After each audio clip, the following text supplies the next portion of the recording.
dimanapun berada, berjumpa lagi dengan saya Sari Citra Pertiwi dan juga Bapak Joko Sutarto.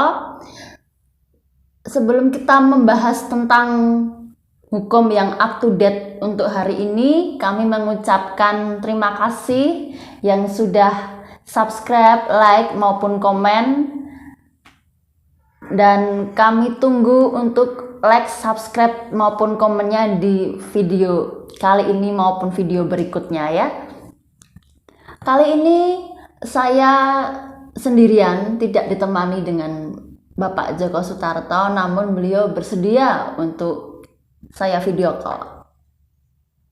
Terkait dengan hukum yang up to date yang kali ini dibahas, tentunya melanjutkan pembahasan yang di video sebelumnya, atau mungkin bagi yang melihat bisa langsung nih di subscribe ya, Adifa Jos yang di belakang ini, tentang upaya hukum debt collector nakal. Bagaimana sih upaya hukum yang bisa dilakukan oleh masyarakat terkait dengan adanya debt collector yang nakal ini? Langsung saja saya video call Bapak Joko Sutarto ya. Terima kasih. Pertanyaan yang sangat bagus dari warganet, penonton acara ngeteh ngebahas tentang hukum. Yang pertanyaannya tadi disampaikan via Mbak Sari Citra Pertiwi. Adapun pertanyaannya adalah upaya hukum apa terhadap upaya paksa yang dilakukan oleh debt collector nakal. Upaya paksa yang dimaksud adalah melakukan penarikan motor atau mobil di jalan. Baiklah, sebelum kita masuk di pokok perkara, kita jelaskan dulu bahwa negara Indonesia adalah negara hukum.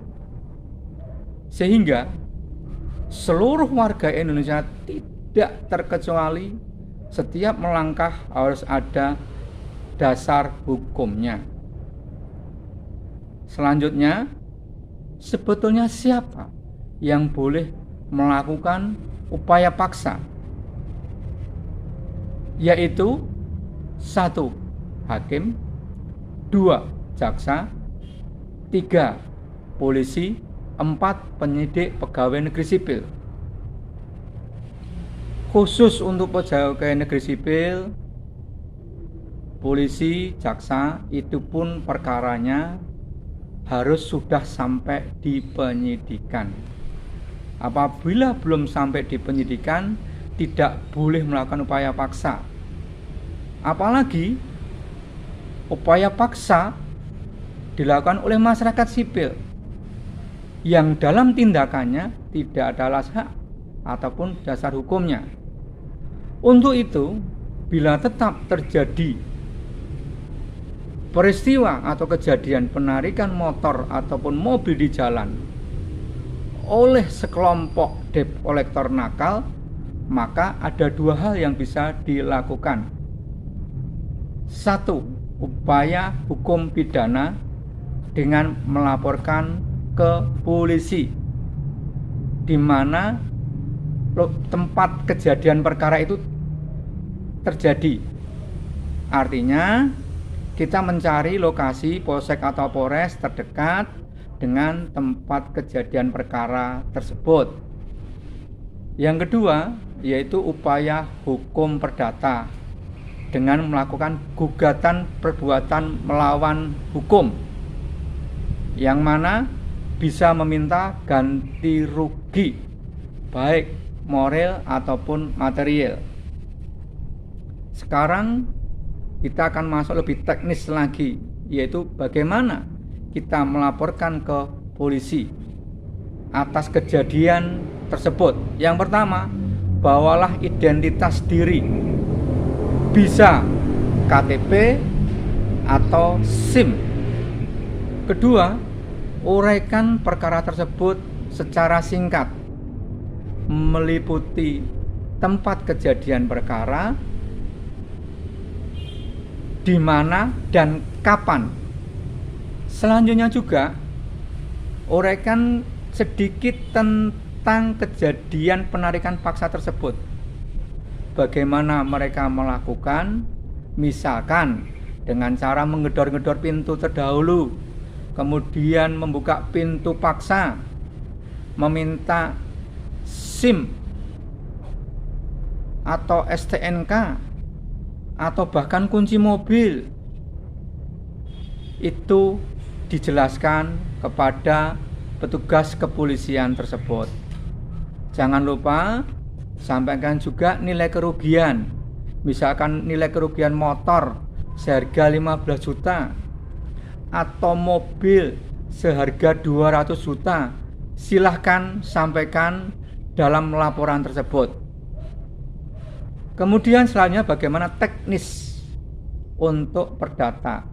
Perdata yaitu mengajukan kegugatan melawan hukum ke pengadilan negeri, yaitu gugatannya namanya gugatan perbuatan hukum dengan pasal 1365 KUH Perdata.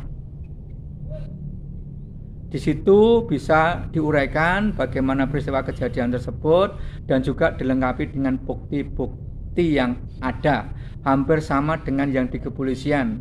Semuanya perlu bukti juga.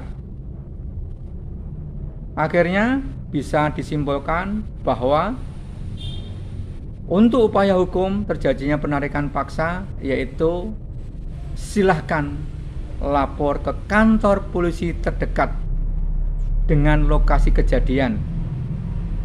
Silahkan untuk melaporkan dengan pasal 335 KUHP atau 368 KUHP.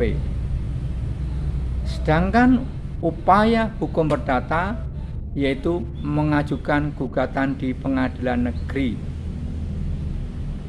Semoga informasi sedikit ini bisa bermanfaat, dan tak lupa untuk penonton ngebahas tentang hukum, semoga selalu sehat, semangat, dan sukses. Amin. Oke, terima kasih penjelasan dari Bapak Joko Sutarto, cukup jelas ya. Kalau mungkin ada yang tanya-tanya lagi bisa di kolom komentar, ataupun mau mengajukan atau mengusulkan pembicaraan atau topik terkait dengan hukum yang up to date, bisa langsung di kolom komentar aja. Sebelumnya kami juga meminta maaf karena Bapak Joko Sutarto tidak bisa hadir di samping saya menemani saya. Namun beliau berkenan untuk via video call. Oke, terima kasih. Assalamualaikum.